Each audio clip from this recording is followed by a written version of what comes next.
C'est ça le hal, c'est ça l'état du cœur de Rasulullah sallallahu alayhi wa sallam. C'était un état de Ramadan.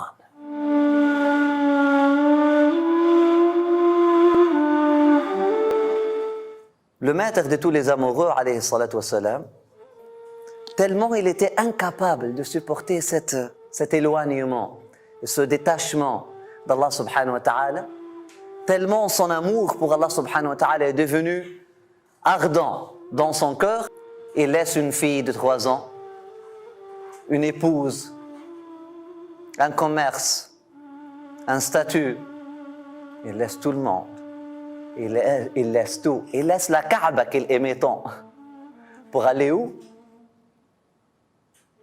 Pour aller dans une cave de Hira. On parle de Rasulullah sallallahu alayhi wa sallam avant la révélation.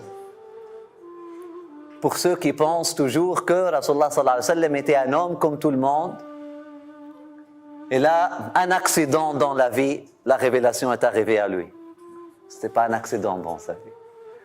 C'est quelqu'un qui cherchait la connexion avec Allah subhanahu wa ta'ala. À chaque année, et surtout le mois de Ramadan,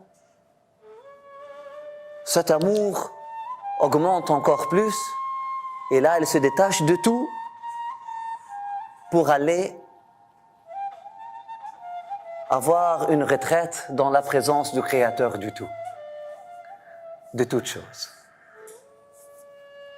En contemplation, en méditation, pas comme on pense méditation aujourd'hui, quelqu'un méditation intellectuelle. C'est pas la façon d'un philosophe qu'il faisait sa méditation, mais c'était à la façon d'un amoureux. C'est ça la méditation. La méditation, elle se fait par amour, elle se fait pas. C'est pas quelqu'un qui est isolé, puis qui est contenté de son isolation, puis qui est en train de vouloir de mystifier les mystères autour de lui. Non, c'est quelqu'un qui est tombé amoureux avec le mystère. C'est quelqu'un qui est tombé amoureux avec le mystère, et le plus qu'il se rapproche du mystère, le plus que le mystère devient mystérieux, le plus que son amour augmente. Il a essayé la première année pour quelques jours. Sa première retraite était de 3 jours. La deuxième retraite est de 10 jours. Là, maintenant, on parle de 20 jours. Maintenant, de tout le mois de Ramadan. Maintenant, de 2 mois consécutifs. 3 mois consécutifs.